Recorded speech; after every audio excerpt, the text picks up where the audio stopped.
بسم الله الرحمن الرحيم. وإذ قال إبراهيم رب أرني كيف تحيي الموتى قال أولم تؤمن قال بلى ولكن ليطمئن قلبي. صدق الله العظيم. الحمد لله رب العالمين. إبراء ذمة اليوم الخميس 16/4/2026 جاءت أمس حالة استثنائية مسنة 73 سنة تحتاج إلى كرسي متحرك علشان يساعدها على الحركة، وتقدمت بالبحث الاجتماعي المختوم من الشؤون الاجتماعية بمدينة الغازي، وتم بحث الحالة ونزلنا النهارده ان احنا محتاجين كرسي متحرك بمبلغ 3600 جنيه.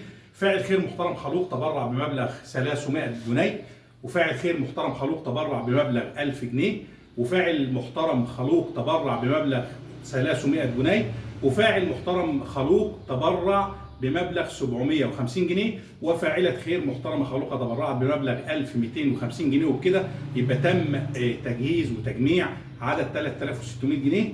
تم شراء كرسي متحرك، وان شاء الله رب العالمين يتم تسليمه للحالة في سرية تامة.